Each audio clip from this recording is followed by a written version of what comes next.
Votre magasin Coop IGA Extra de Montmagny et l'espace santé Rachel Berry sont fiers de s'associer à CEMA TV pour la présentation de cette émission d'information. Toujours soucieuse d'être près de sa communauté, votre coopérative d'alimentation s'implique dans le mieux-être de ses 150 employés, à toujours satisfaire davantage ses 6170 sociétaires et à répondre en tout point à leurs besoins, supporter les organismes de bienfaisance et les entreprises du milieu. Votre magasin Coop IGA Extra de Montmagny, c'est tout ça et bien plus. Bonne émission! L'émission Bonjour Côte-du-Sud, une présentation de votre Uniprix Daniel Lachance du complexe Santé Montmagny. Chez Uniprix Daniel Lachance, notre priorité, c'est d'abord vous offrir un service de proximité, personnalisé et professionnel. Des pharmaciens toujours disponibles pour assurer la qualité des soins. Les plus grandes marques dans les cosmétiques, un grand choix pour soins corporels, service rapide de livraison. Uniprix Daniel Lachance du complexe Santé Montmagny, 5 boulevard Taché-Ouest, 88 248 55 95. Les Caisses Desjardins de Montmagny-Lillet, fiers partenaires de l'émission Bonjour Côte-du-Sud. Les Caisses Desjardins de Montmagny-Lillet, fiers partenaires de l'émission Bonjour Côte-du-Sud. Tous ensemble, nous contribuons à faire rayonner des milliers de jeunes. Desjardins, toujours là pour faire briller la jeunesse. Je vous souhaite la bienvenue en ce mardi du 20 juillet dans le cadre de l'émission Bonjour Côte-du-Sud en vacances, alors que toute l'équipe de CEMA TV est en vacances et de retour le 2 août prochain. Donc, on vous présente quelques-unes des meilleures entrevues qu'on a réalisées tout au cours de l'année. Également, une entrevue rétro et aussi nos chroniqueurs qui sont là comme à l'accoutumée. Donc, aujourd'hui, on vous présente une entrevue qui a été réalisée le 5 juin 2021 avec Pierre Legault, directeur général du collectif Inside, compagnie événementielle qui associe l'art vivant et l'art multimédia ensemble. Donc, c'est une belle entrevue qu'on a réalisée le 5 juin dernier. On aura également, dans le cadre de notre entrevue rétro, Charles Huot, le seigneur de Montmagny, une entrevue réalisée avec Richard Lavoie le 4 mai 2017. Et bien sûr, nous aurons notre chronique juridique dans le cadre des Mardis Mallettes avec Maître Gabriel Sanson. Je vous souhaite donc une excellente émission à notre antenne.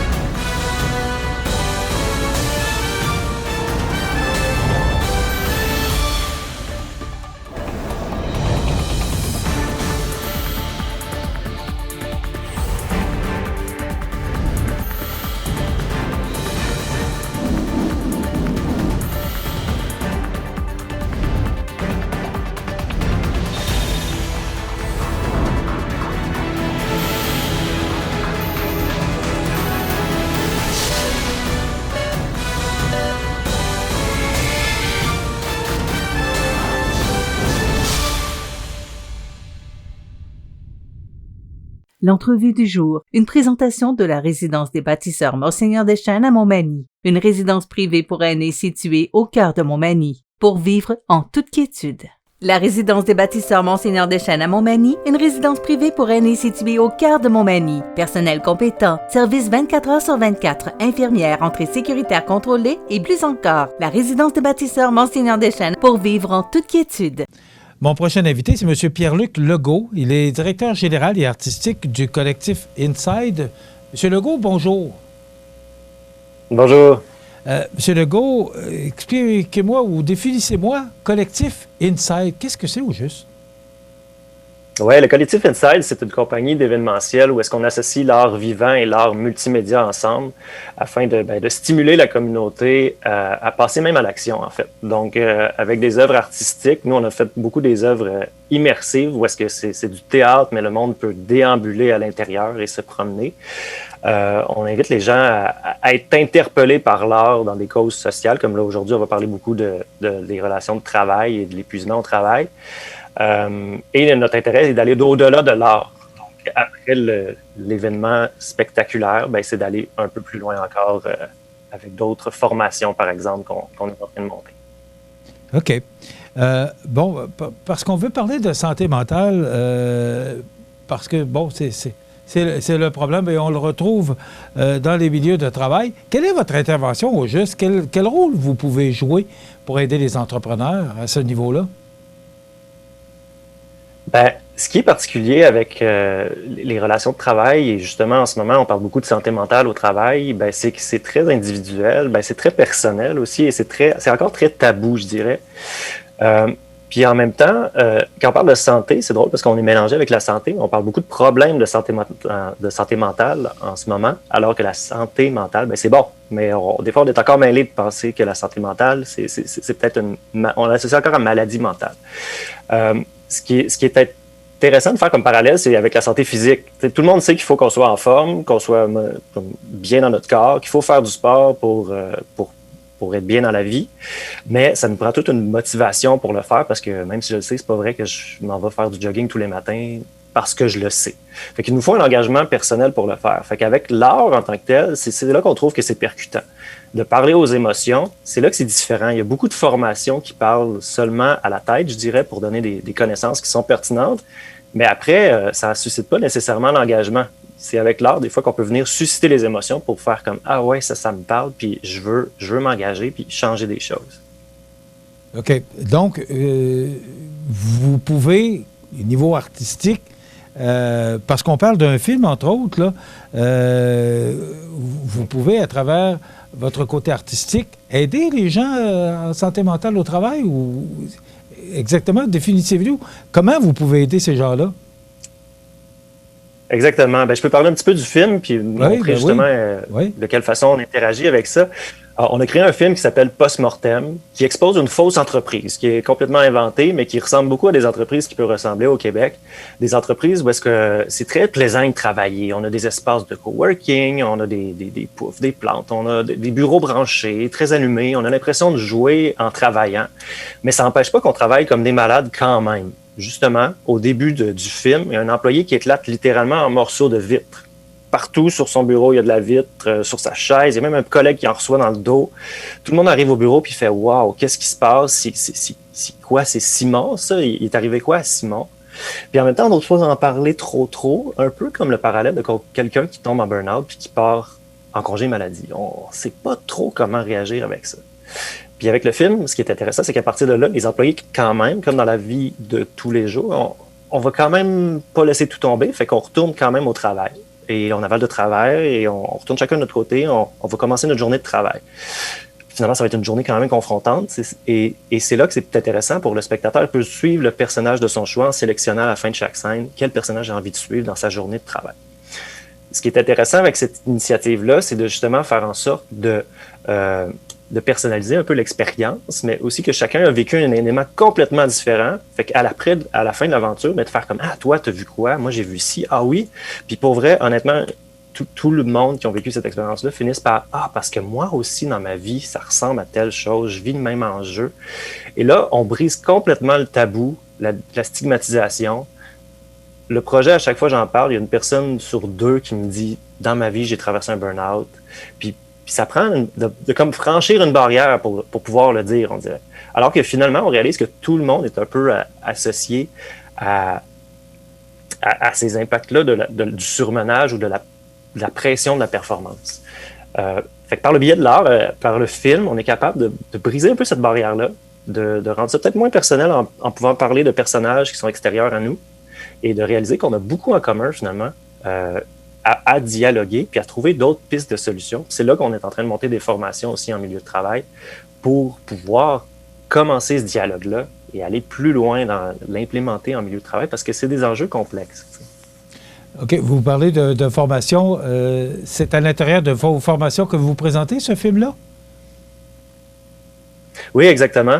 On a une formation qui s'appelle « Travailler jusqu'à en éclater », où est-ce que dans même 3 heures, on va mettre à l'intérieur cette présentation-là de film qui est d'environ 30 minutes, avec des conseillers en ressources humaines, des facilitateurs en milieu de travail, justement, qui vont pouvoir englober cette discussion-là par la suite pour pouvoir dialoguer et faire ressortir ce que les gens ont vécu, ont identifié même comme problématique et voir déjà les pistes de solutions.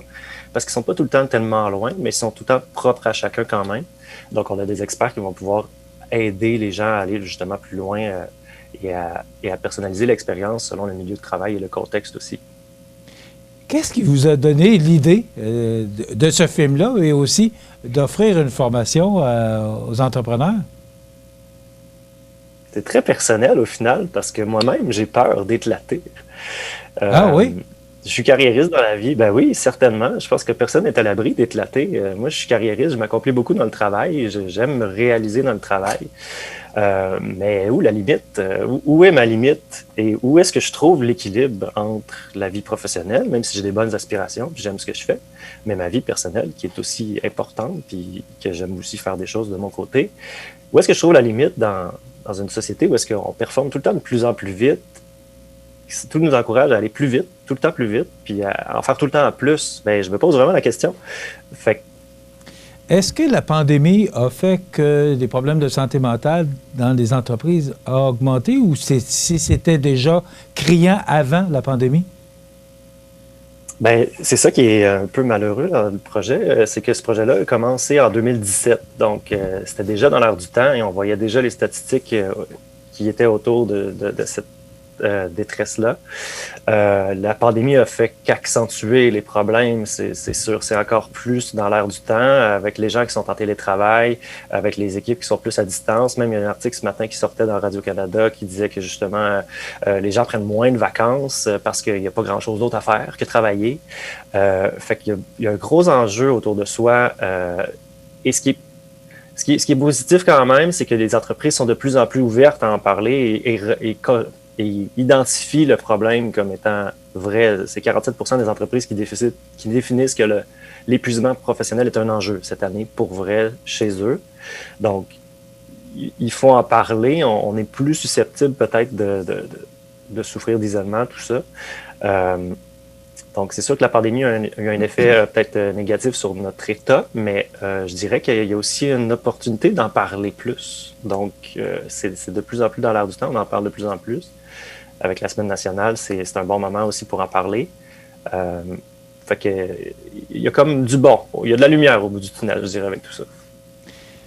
Écoutez, une question qui me vient à l'esprit, c'est que vous donnez cette formation-là aux employés et aux employeurs, et là, vous parlez de vacances ou vous parlez de trop travailler ou de surmenage. Ça ne rentre pas un peu en contradiction avec l'employeur qui manque de main-d'œuvre de ce temps-ci? Comment ça se passe durant ces formations-là? Ça m'intrigue. Ben, en fait, notre but, c'est pas de dire au monde non plus de moins travailler ou tout ça, c'est de trouver l'équilibre, tu sais. Fait que c'est propre à chacun de pouvoir la trouver. En ce moment, l'attraction de main-d'œuvre est un enjeu important aussi. On le sait à travers le Québec, garder les employés ou les trouver, même des fois, c'est un défi. Ben justement, de prendre soin de ses employés puis de définir des mécanismes. Tu sais, la performance en tant que telle, c'est quelque chose qu'on a beaucoup dans la bouche, là, de performer tout le temps plus ou d'essayer d'être très performant. Mais il y a des façons très saines de performer ou de pouvoir travailler ensemble puis de trouver des mécanismes qui font en sorte qu'on avance ensemble sans se brûler, c'est tout. Je fais souvent le parallèle avec un athlète. Un athlète, avant de s'entraîner, avant les Olympiques, il n'est pas en train de s'entraîner en malade, il prend souvent un break pour faire la performance de sa vie. Fait que c'est de vivre avec des cycles, puis de juste les reconnaître, parce qu'au final, ben, l'humain a ses capacités. Fait que de les prendre en compte au cours du chemin, fait qu'on va aller plus loin, alors que si on se brûle, ben, on va frapper un mur. Fait que non, le monde est de plus en plus ouvert à en parler, puis justement cherche des solutions. Et il y en a plein. Il faut juste les écouter et les personnaliser à notre propre réalité.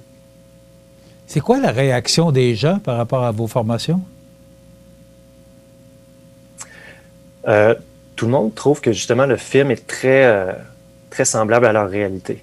C'est beaucoup le mot qui revient énormément, là. Ah mon Dieu, c'est tellement réaliste. Des petites phrases, des petites affaires comme « Ah, Simon est plus là, je vais avoir besoin d'aide sur ce dossier-là, peux-tu en prendre plus? » Juste des petites affaires comme ça. Peux-tu en prendre plus? « Ah, je suis pas sûr, ça va rentrer, il me reste 1 heure, c'est parfait, il y en a assez. » Des petites affaires comme ça que tu fais « Ah mon Dieu, c'est vrai qu'on vit de la performance, on vit de l'accumulation, on vit tous ces enjeux-là dans notre vie réelle. » Puis des fois, c'est super banal, mais c'est super complexe. Ouais, le monde s'identifie énormément au personnage, à la réalité de l'expérience. C'est beaucoup ce qu'on entend. Fait que ça vient... Pour vrai, personne ne reste indifférent. C'est ça qui est drôle. Fait que, qui est drôle dans le sens qui est touchant. Au final, tout le monde est touché clairement par l'expérience, à voir qu'il y a un des personnages. On peut suivre même la patronne de l'entreprise, on peut suivre tous les employés, ils sont 6. Il y a certainement des personnages qui vont nous toucher dans notre réalité, puis c'est ça qui est intéressant à réaliser, qu'on a beaucoup en commun. Est-ce que vous touchez d'autres domaines? On parle de santé mentale ou on parle de problèmes à l'intérieur d'entreprise. Est-ce que vous touchez d'autres domaines aussi?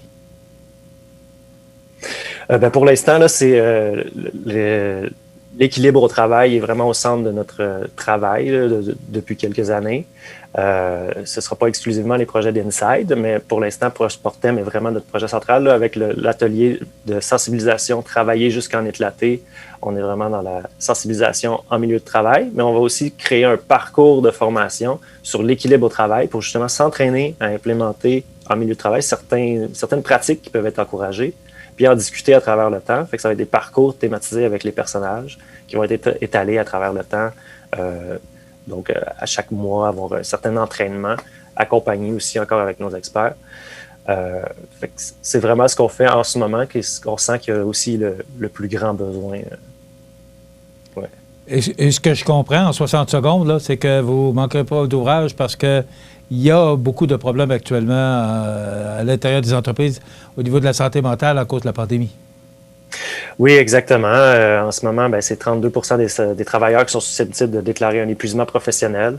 Avec Mouvement Santé mentale Québec, avec qui on s'associe en ce moment pour la campagne, on parle de contagion émotionnelle, puis c'est ça qui est beaucoup ressenti, que l'image de l'éclatement, justement, on réalise que soi-même on est impacté, les collègues sont impactés, la famille est impactée, donc ça devient très large. Mais on peut avoir une contagion émotionnelle très positive en partageant notre joie, notre colère, mais aussi même, je veux dire, notre joie, des émotions positives, la joie et tout ça, mais la colère, si on la partage, ça peut être très positif aussi, en se solidarisant.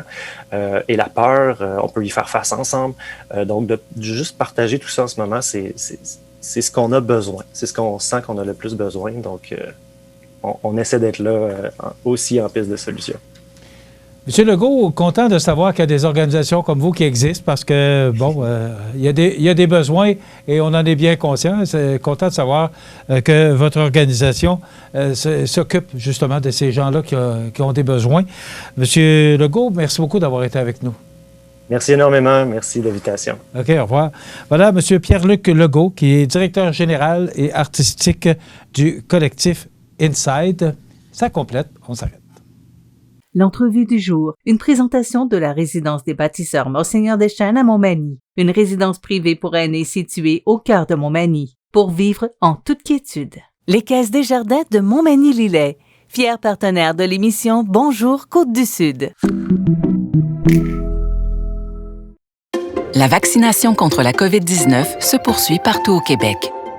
L'effet combiné des 2 doses assure une meilleure efficacité du vaccin, en plus de réduire le risque d'avoir et de transmettre le virus. Vous serez aussi protégé sur une plus longue période. Il est primordial de vous présenter à votre rendez-vous pour la 2e dose du vaccin, peu importe ce qu'il y a d'autre à votre horaire.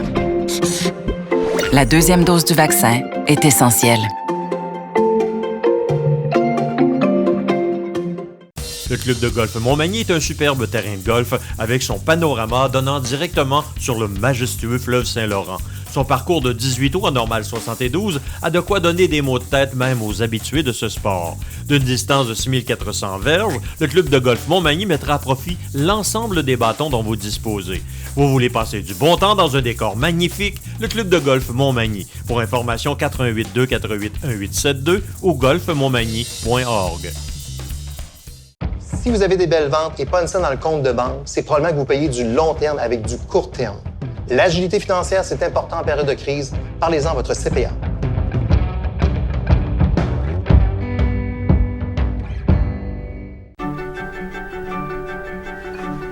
Ça prend une bonne dose d'amour pour traverser une pandémie. Ça prend aussi une bonne dose de patience. Une bonne dose de courage et de détermination. Une bonne dose de persévérance. Ça prend une bonne dose d'endurance. Mais surtout, ça prend une 2e dose de vaccin.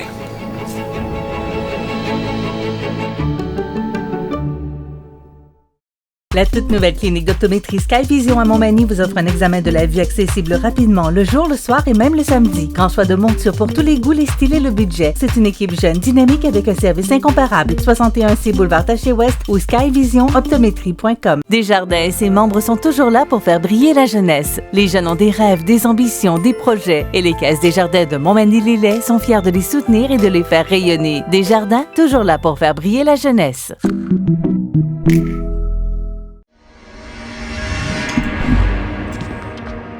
Un spectacle de cirque étonnant débarque à l'Aréna de Montmagny du 22 au 31 juillet.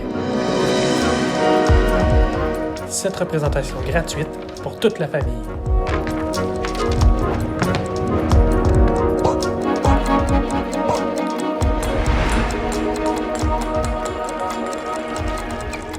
Billets disponibles chez les Arts La Seine de Montmagny. Vous regardez CEMA TV, lauréat régional 2021 du prix Réussite Incorporée du concours québécois en entrepreneuriat Ose Entreprendre Chaudière-Appalaches. Mon prochain invité, c'est le premier gouverneur de la Nouvelle-France de 1636 à 1648 et premier seigneur de la seigneurie de la Rivière-du-Sud, Montmagny, Saint-Pierre de la Rivière-du-Sud et Île-aux-Grues et Île-aux-Oies. Il fallait que je prenne mon papier pour être bien sûr de bien le présenter. Charles Huot, bienvenue chez nous. Et ça me fait plaisir de vous visiter dans cette belle ville qui porte mon nom. C'est un grand honneur. Racontez-nous un peu, qui êtes-vous? Moi, je vais succéder à Samuel de Champlain, qui n'avait pas en titre celui de gouverneur, n'avait pas le titre de gouverneur de la Nouvelle-France, était lieutenant général du roi. Et les titres de gouverneur sont venus après. Donc, j'ai succédé à Samuel de Champlain en 1636 pour 12 ans, comme vous l'avez dit. Et j'ai porté le titre de premier gouverneur de la Nouvelle-France. J'ai été seigneur ici de la seigneurie de la Rivière-du-Sud, qui maintenant est Montmagny, comme vous l'avez dit aussi. Et malheureusement, je n'ai pas pu développer la seigneurie étant gouverneur de la Nouvelle-France. J'avais beaucoup de choses à faire, mais j'ai été quand même à la chasse, à l'île aux Oies. Laissez-moi vous dire ça. Racontez-nous votre voyage de pêche. Hein? Oh, c'était un voyage de chasse plutôt. J'étais un amateur de chasse. Oui, les pêches, c'était nos censitaires qui faisaient les pêches. Et nous, on se faisait fournir de la pêche. Les poissons, si vous voulez. Mais, vous voyez, c'est quand même intéressant, puisque de notre histoire ici, de mon histoire finalement, est resté le nom de la ville, Montmagny, et j'en suis fort honoré. Bon, maintenant, vous venez nous visiter une fois par année. C'est pas beaucoup, là, mais quand même, on est content de vous voir. Oui, on pourrait faire un peu plus d'apparitions, vous savez, parce que, étant donné qu'il y a des circonstances où, par exemple, quand on accueille les citoyens à Montmagny, les nouveaux citoyens, la fête des citoyens, ça serait une bonne idée de pouvoir avoir de pouvoir vous appeler pour que vous... le personnage qui, finalement, a donné son nom à la ville de Montmagny et de savoir aussi d'où ça vient, le nom de la ville de Montmagny. Un petit peu d'histoire. Oui, justement, avant d'entreprendre la raison pourquoi vous êtes ici, expliquez-nous pourquoi Montmagny. Montmagny, pourquoi? Oui, alors, pour raconter l'histoire un peu pour informer pour Charles Huot, de Montmagny, de la seigneurie de Montmagny en France. Okay. Parce que nous sommes tous des de Montmagny. J'avais des frères aussi. Nous sommes tous des de Montmagny. Nous sommes tous des Huot de Montmagny. Alors, la raison pour laquelle je m'appelle Charles Huot de Montmagny, c'est parce que j'étais aussi là-bas membre de la seigneurie des Huot de Montmagny. De la seigneurie de Montmagny, si vous voulez. Alors, le titre est resté. Donc, tu viens ici en Nouvelle-France avec ton titre, et puis on t'appelait Charles Huot de Montmagny, comme d'autres s'appellent Charles Huot de je sais pas, de la Boissonnière, ou ça peut être un autre nom, vous voyez.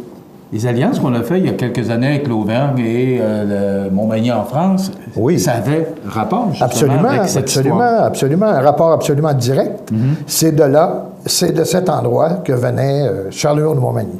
Ouais. De Montmagny, France. Okay. En Haute-Paris.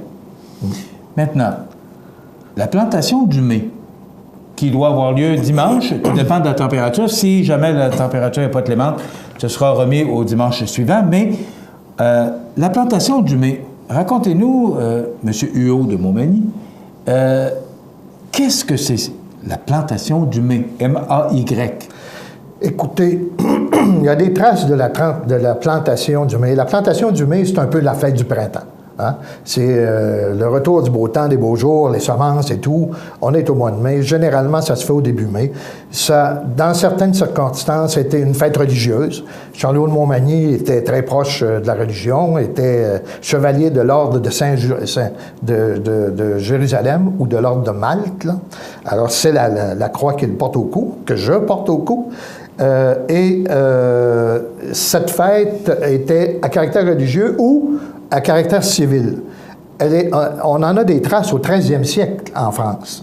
Alors, c'est une très ancienne fête. On peut remonter quand même certainement plus loin. On peut penser jusqu'aux Romains, parce que les Romains aussi fêtaient ce genre d'événement, le retour du printemps. À peu près tous les peuples de la planète fêtent le retour du printemps. Vous comprendrez quand on a passé une saison plus morose un peu, hein, où il n'y a pas de production d'agriculture et tout. Bon, on veut revenir à l'opulence. Alors, on reprend la vie. Voilà, on reprend la vie, c'est ça. Donc, c'est ça la fête du mai. Mais c'est aussi une façon de commémorer et de rappeler ses allégeances auprès de son Seigneur ou du capitaine de milice, ici, dans le cas de la Nouvelle-France. Il y a eu cette fête était dédiée soit au gouverneur, soit au seigneur, soit au capitaine de milice. Et nous, on l'a transposé à Montmagny.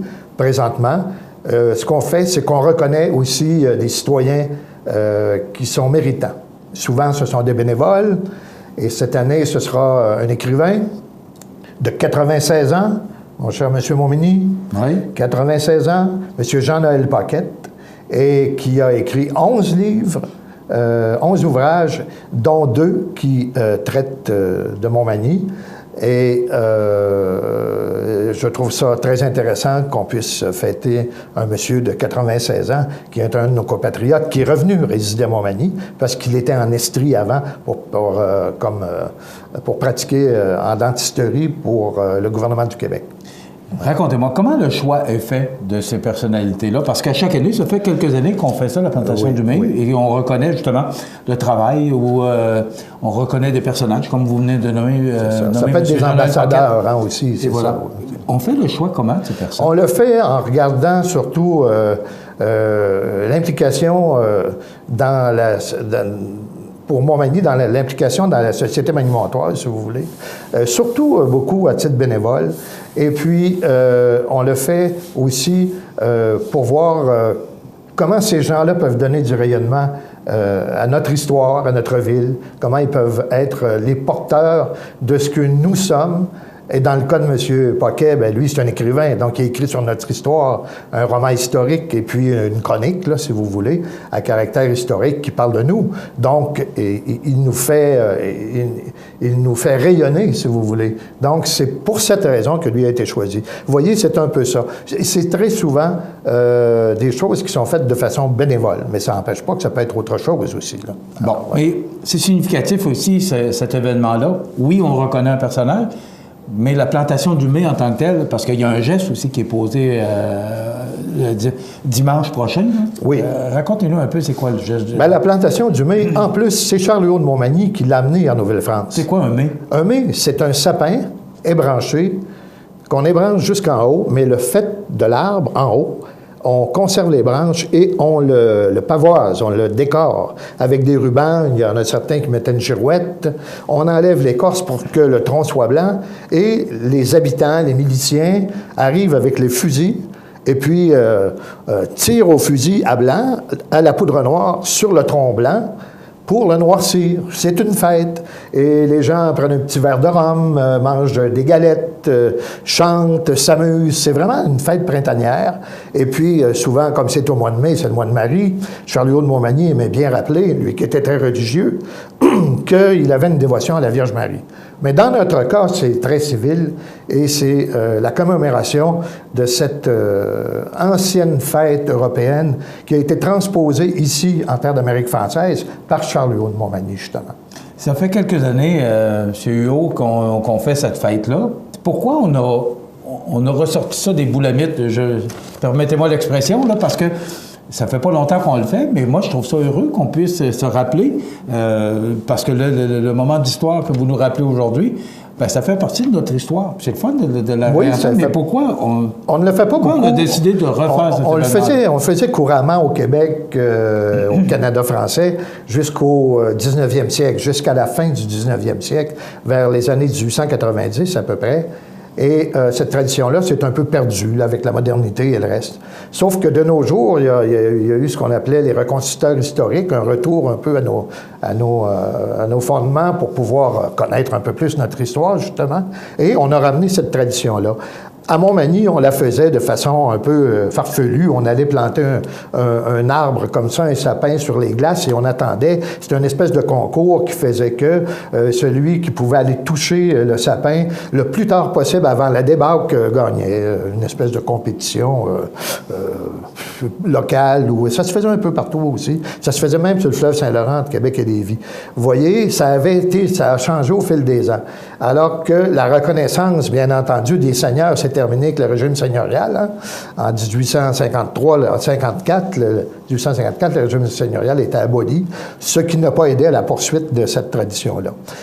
Ça se fait ailleurs aussi. Je sais qu'à Chambly, on le fait, et on le fait dans quelques villes du Québec. Mais nous, ici, on a décidé de ramener la tradition parce que ça va dans la philosophie des rendez-vous Onontio, qui sont les organisateurs de cette fête-là, de la plantation du mai, de rappeler notre histoire, nos racines françaises et tout. Et puis, bien, ça donne l'occasion de reconnaître quelqu'un aussi. Puis, c'est une fête populaire. C'est beau, c'est le mois de mai et tout. Et puis, c'est un dimanche après la messe, sur le parvis de l'église, dans les anciennes fondations de ce qui était, en tout cas, la reproduction des anciennes fondations de l'église, qui était à Pointe-à-la-Caille.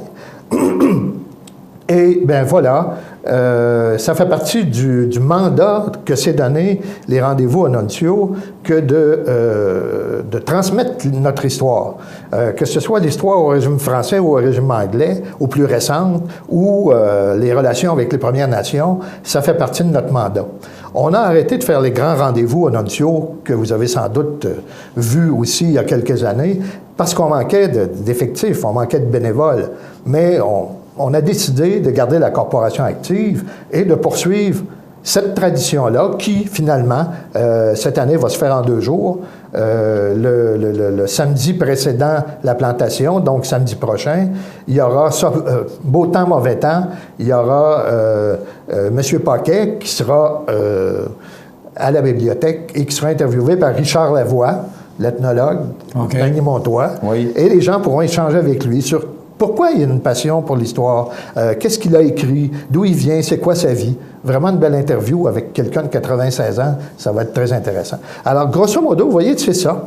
C'est le rappel de notre histoire. Et pour montrer que ces traditions-là sont importantes d'une certaine façon, non seulement ça, mais c'est que plusieurs traditions, comme la plantation du mai, le feu de la Saint-Jean-Baptiste, la première visite des citoyens chez le gouverneur, c'est Charles-Huot de Montmagny, celui qui a donné le nom à notre ville, moi-même en personne, qui est amené ça en Nouvelle-France. Vous serez là dimanche matin? Certainement. Si la température le permet? Oui. Sinon, ce sera la semaine prochaine. OK. Donc, c'est dimanche le 7 mai? Le 7 ou le 14, fête des mères. Oui, OK. Alors, Charles-Huot de Montmagny, vous serez en avant de l'église Saint-Thomas. Oui. Après la messe de 9h30, ça veut dire aux alentours de 10h30? Ça devrait commencer, la cérémonie, autour de 10h30. C'est à peu près toujours comme ça, c'est après la messe. Nous allons à la messe, bien entendu, et puis ensuite, là, nous installons des petits discours, mais surtout de l'amusement, et puis des galettes, du thé, et un petit coup de rhum pour tout le monde. Charles-Huot de Montmagny, premier gouverneur de la Nouvelle-France de 1636 à 1648 et premier seigneur de la seigneurie de la Rivière-du-Sud, Montmagny, Saint-Pierre de la Rivière-du-Sud et les îles aux Grues et aux Oies. Merci d'avoir été avec nous. Ce fut un plaisir, monsieur. Et on vous retrouvera l'an prochain pour une autre plantation de vin. Merci à vous. Merci beaucoup, M. Huot de Montmagny. Voilà, ça complète. La vaccination contre la COVID-19 se poursuit partout au Québec. L'effet combiné des 2 doses assure une meilleure efficacité du vaccin, en plus de réduire le risque d'avoir et de transmettre le virus. Vous serez aussi protégé sur une plus longue période. Il est primordial de vous présenter à votre rendez-vous pour la 2e dose du vaccin, peu importe ce qu'il y a d'autre à votre horaire. La 2e dose du vaccin est essentielle. Si Si vous avez des belles ventes et pas une scène dans le compte de banque, c'est probablement que vous payez du long terme avec du court terme. L'agilité financière, c'est important en période de crise. Parlez-en à votre CPA.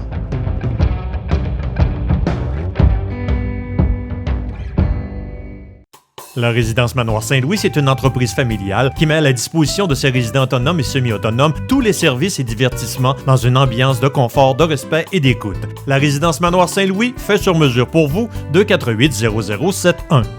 Desjardins et ses membres sont toujours là pour faire briller la jeunesse. Les jeunes ont des rêves, des ambitions, des projets et les caisses Desjardins de Montmagny-Lillet sont fiers de les soutenir et de les faire rayonner. Desjardins, toujours là pour faire briller la jeunesse. La toute nouvelle clinique d'optométrie Skyvision à Montmagny vous offre un examen de la vue accessible rapidement, le jour, le soir et même le samedi. Grand choix de montures pour tous les goûts, les styles et le budget. C'est une équipe jeune, dynamique avec un service incomparable. 61C Boulevard Taché-Ouest ou skyvisionoptométrie.com. Ça prend une bonne dose d'amour pour traverser une pandémie. Ça prend aussi une bonne dose de patience. Une bonne dose de courage et de détermination. Une bonne dose de persévérance. Ça prend une bonne dose d'endurance. Mais surtout, ça prend une deuxième dose de vaccin.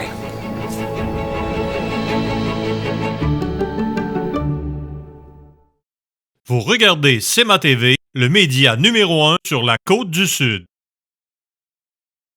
Dans le cadre des Mardis Mallette, CEMA TV vous présente la chronique juridique, une présentation du groupe Mallette, société de comptables professionnels agréés et de services juridiques.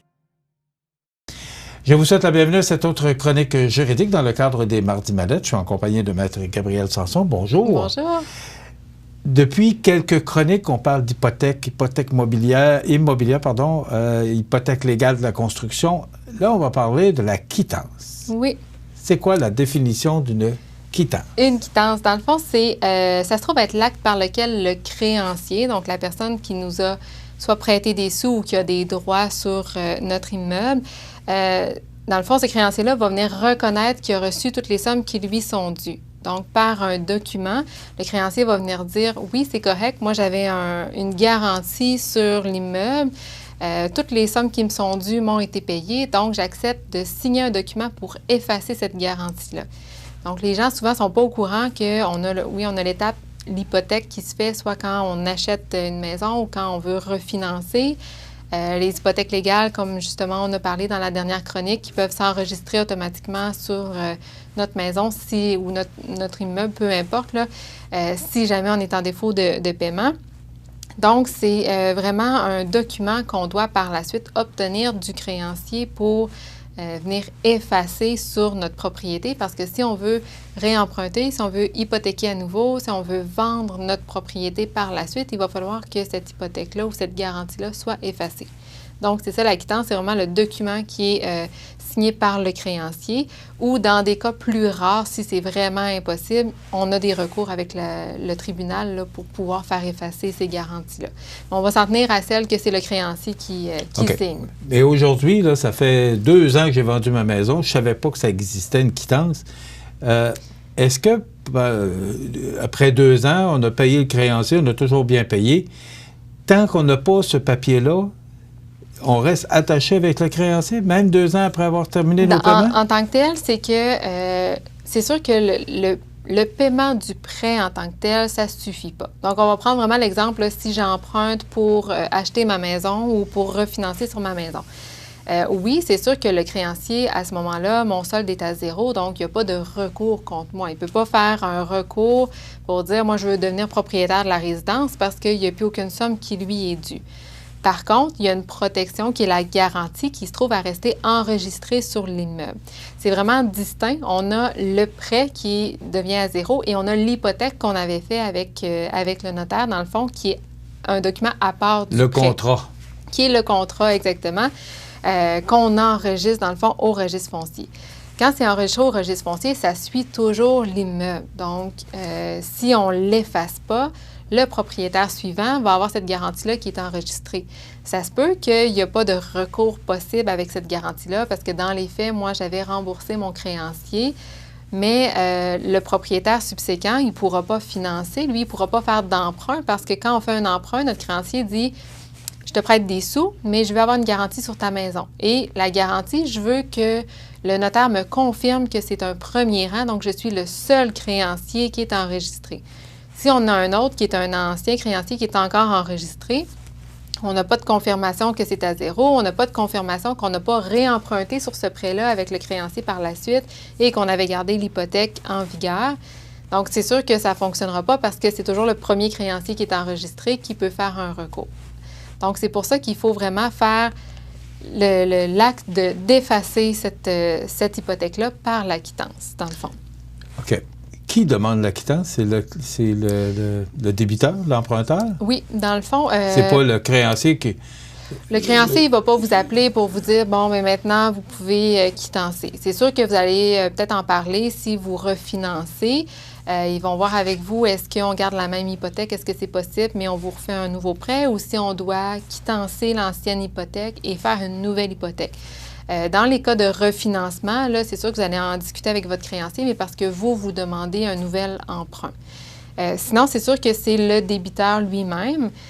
Donc, soit quand on a terminé de payer et qu'on sait qu'on ne réempruntera pas, puis qu'on n'a plus besoin de cette hypothèque-là, même si on reste propriétaire, on peut communiquer avec notre notaire pour faire la démarche tout de suite pour effacer l'hypothèque.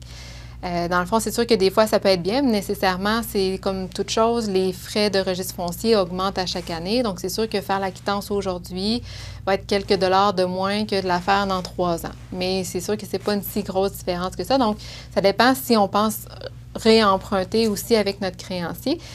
Donc, moi, je peux communiquer directement avec le notaire parce que j'ai fini de payer et je veux effacer cette garantie-là sur mon immeuble. Sinon, quand je vais vendre ma maison, si j'ai acheté ma maison il y a 3 ans, il y a des bonnes chances que j'ai encore un prêt hypothécaire à payer dessus.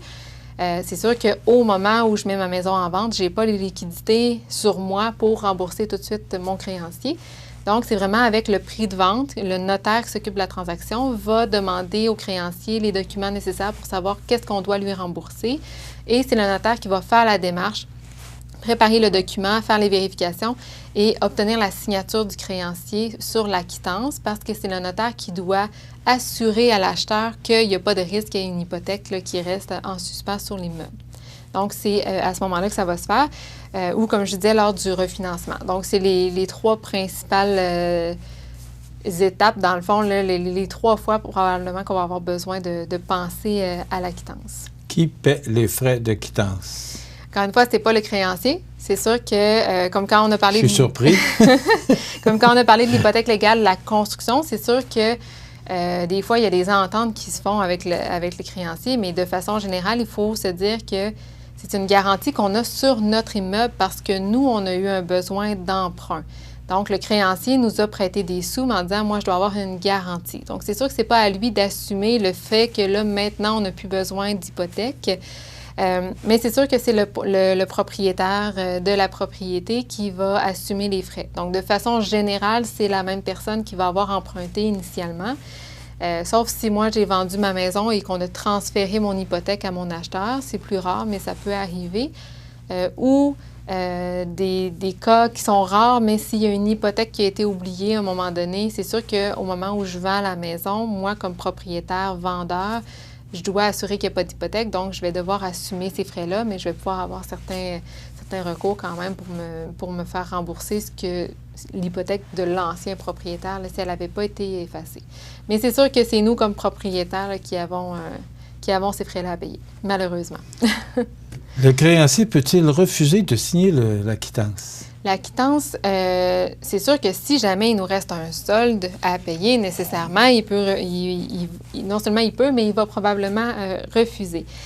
Mais si toutes les sommes ont été remboursées, que le solde est à 0, l'hypothèque ne sert plus, dans le fond, parce que l'hypothèque est là pour garantir le remboursement. Donc, nécessairement, le créancier va devoir accepter de signer le document de quittance.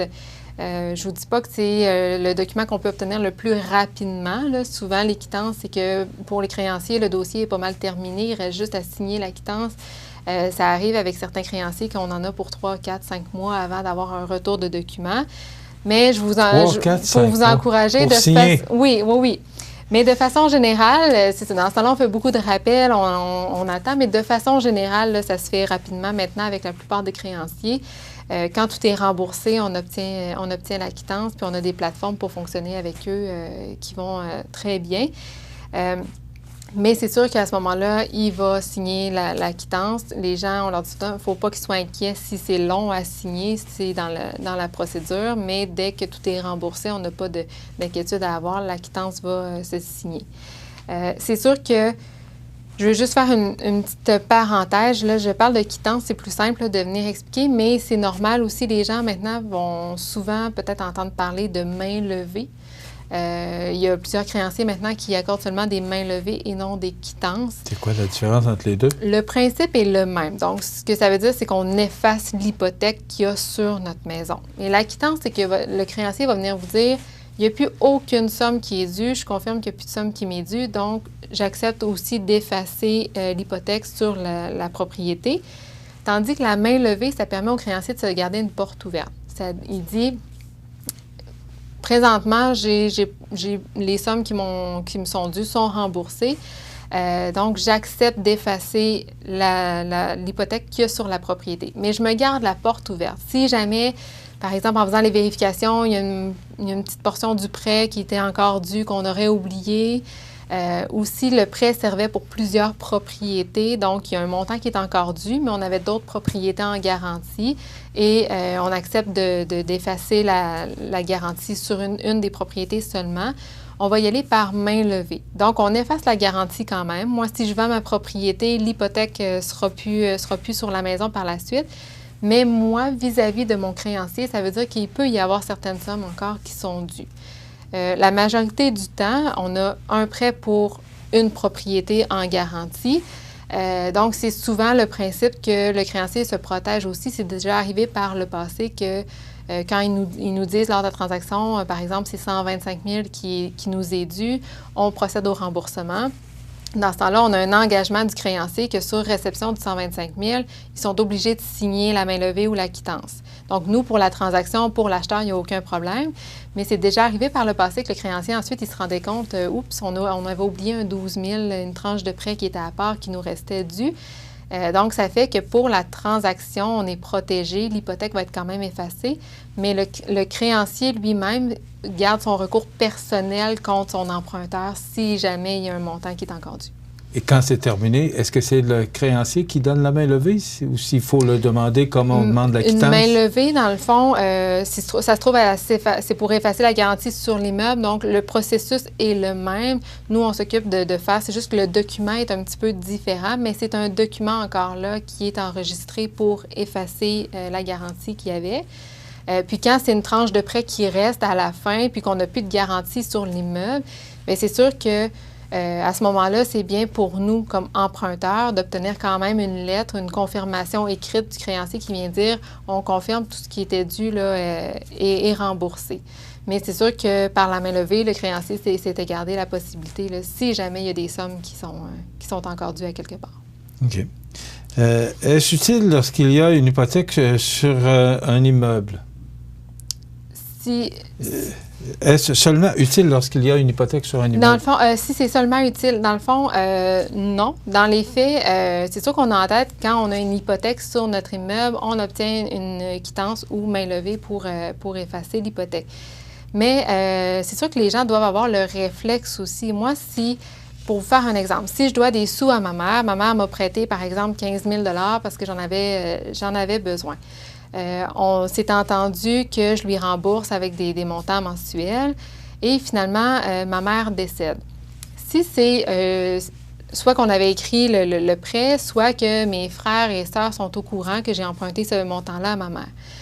Si j'ai jamais fait signer de quittance à ma mère, que ce soit des quittances partielles, par exemple, qu'à un moment donné, elle dit « je reconnais avoir reçu à ce jour 6 000 $ sur le 15 000 », ou une quittance totale qui vient dire « je reconnais que j'ai reçu le 15 000 en totalité ».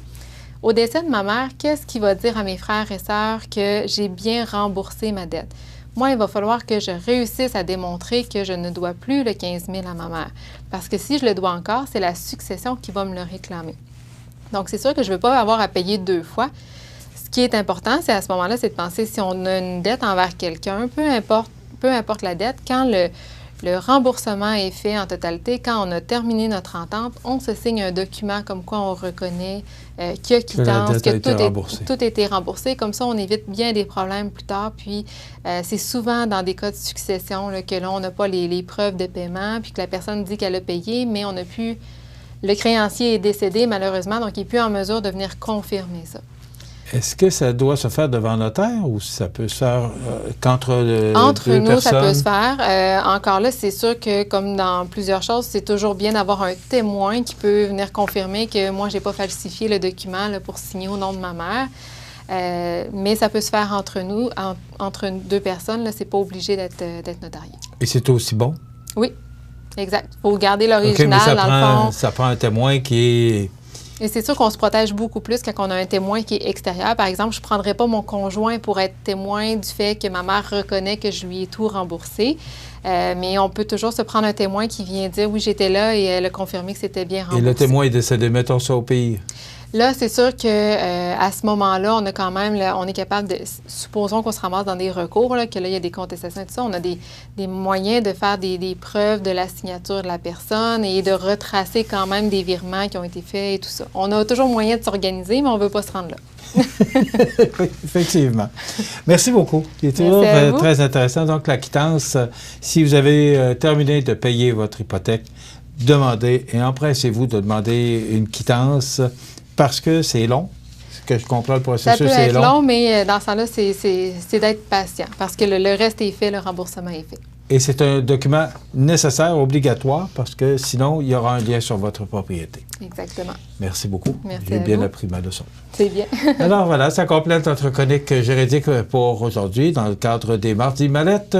On se retrouve dans 2 semaines. Oui. Et on peut rejoindre Maître Gabriel Sanson au 248-57-77 ou encore ici au 14 chemin des Poiriers, l'édifice Mallette. Merci. Merci beaucoup. Dans 2 semaines.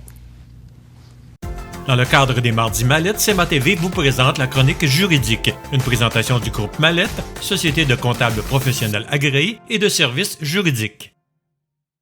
La Pointe Auto s'assure depuis plus de 65 ans de vous offrir ce qu'il y a de mieux et ce au meilleur prix. Passez faire l'essai du tout nouveau Ram 1500 ou du Jeep Wrangler Unlimited 4XE hybride 2021. La Pointe Auto, concessionnaire Chrysler, Dodge, Jeep à Montmagny ou lapointeauto.com. Votre magasin Coop, c'est un large éventail de fruits et légumes, gâteaux personnalisés, mets cuisinés, bouchées à votre service, charcuterie, fromage, poissons frais, produits locaux. Une fraîcheur garantie à chacune de vos visites à votre magasin Coop IGA Extra de Montmagny. Un spectacle de cirque étonnant débarque à l'Aréna de Montmagny du 22 au 31 juillet. Cette représentation gratuite pour toute la famille.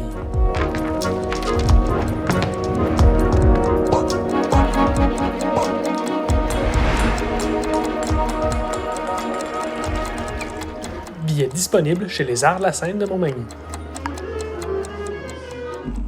La résidence Manoir Saint-Louis, c'est une entreprise familiale qui met à la disposition de ses résidents autonomes et semi-autonomes tous les services et divertissements dans une ambiance de confort, de respect et d'écoute. La résidence Manoir Saint-Louis fait sur mesure pour vous, 248-0071. Chez Promutuelle Assurance Montmagny-Lillet, on est là, à proximité, pour vous offrir tous les services en assurance. De l'accueil à la direction générale, en passant par les agents, la souscription, la comptabilité, la prévention et l'indemnisation, des professionnels de chez nous sont heureux de répondre à tous vos besoins. Promutuelle Assurance Montmagny-Lillet est là, dans la région, pour ses membres et la communauté.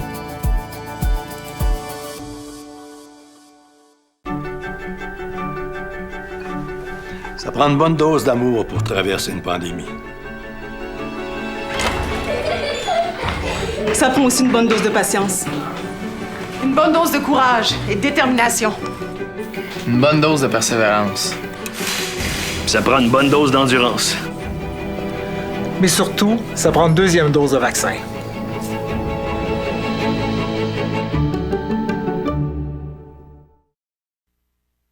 La chronique des offres d'emploi présentée par le Centre d'aide et de recherche d'emploi Montmagny-Lillet, le CAR, organisme à but non lucratif, à Montmagny, Saint-Fabien-de-Panay, Saint-Pamphile et Saint-Jean-Port-Joli, 418-248-9559 ou lecar.ca.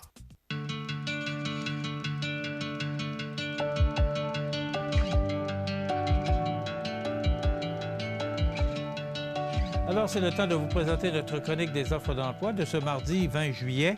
D'abord, vous parlez de cette belle entreprise en pleine expansion, Étiquette PDF, avenue de la Cour à Montmagny. Donc, en amour avec la région, on a une opportunité juste pour vous. Nous embauchons. Alors, Étiquette PDF, avenue de la Cour, Montmagny, pour information 248-5500 ou encore pdflabels.com pour avoir plus d'informations sur les offres d'emploi offertes par PDF Étiquette. Prolam à Cap-Saint-Ignace recherche journalier, opérateur, électromécanicien, chargé de projet. On vous invite à vous joindre à une équipe dynamique, si ça vous intéresse, rh@prolamfloor.com, rh@prolamfloor.com ou encore 246-5101, 246-5101. Chez Amisco, on a actuellement plusieurs postes disponibles. Taux d'embauche à l'usine à partir de 18,79 $ l'heure. Également des emplois étudiants. Entre autres, des opérateurs à salaire à partir de 19,23 $. Préposés à l'expédition, salaire à partir de 18,79 $ et des journaliers à l'assemblage, également salaire à partir de 18,79 $. On a des emplois étudiants 247-50-25 ou encore vous allez sur le site d'Amisco. Fonderie Poitras à Lillet qui embauche actuellement un salaire annuel minimum de 43 264 $, équivalent du salaire annuel minimum d'un préposé à la finition au taux horaire de 19,70 $ l'heure, plus 1,10 $ l'heure pour la prime de nuit. Alors, si vous voulez avoir plus d'informations pour travailler pour cette belle entreprise de Lillet, fondriepoitras.com ou encore, si vous voulez parler aux gens des ressources humaines, 247-50-41, 247-50-41. Humano Médical, on vous invite à venir faire la différence. Nous avons actuellement plusieurs opportunités dans notre usine et nos bureaux de Lillet, entre autres aux opérations, à la supervision, chargé de projet, qualité et environnement, maintenance, approvisionnement. Humano Médical, une autre belle entreprise de Lillet. Si vous voulez en savoir plus pour ces opportunités qu'on a pour vous, vous allez sur le site carrière au pluriel.humanomédical.com /FR-CA ou encore 247-3986, 247-3986. Vous rappelez que cette chronique vous est présentée par le Centre d'aide en recherche d'emploi Montmagny-Lillet, le CAR. Si vous allez sur le site, qu'on voit actuellement plusieurs opportunités, des offres d'emploi qui vous sont offertes par le CAR.ca. Et vous pouvez obtenir plus d'informations en parlant aux professionnels du CAR qui peuvent également vous aider dans la recherche d'emploi, l'orientation professionnelle, coaching de carrière, services de placement. C'est un accompagnement sans frais, équipe professionnelle, services personnalisés. 248-95-59, 4 points de service pour mieux vous servir, Montmagny, Saint-Fabien-de-Panay, Saint-Pamphile et Saint-Jean-Port-Joli.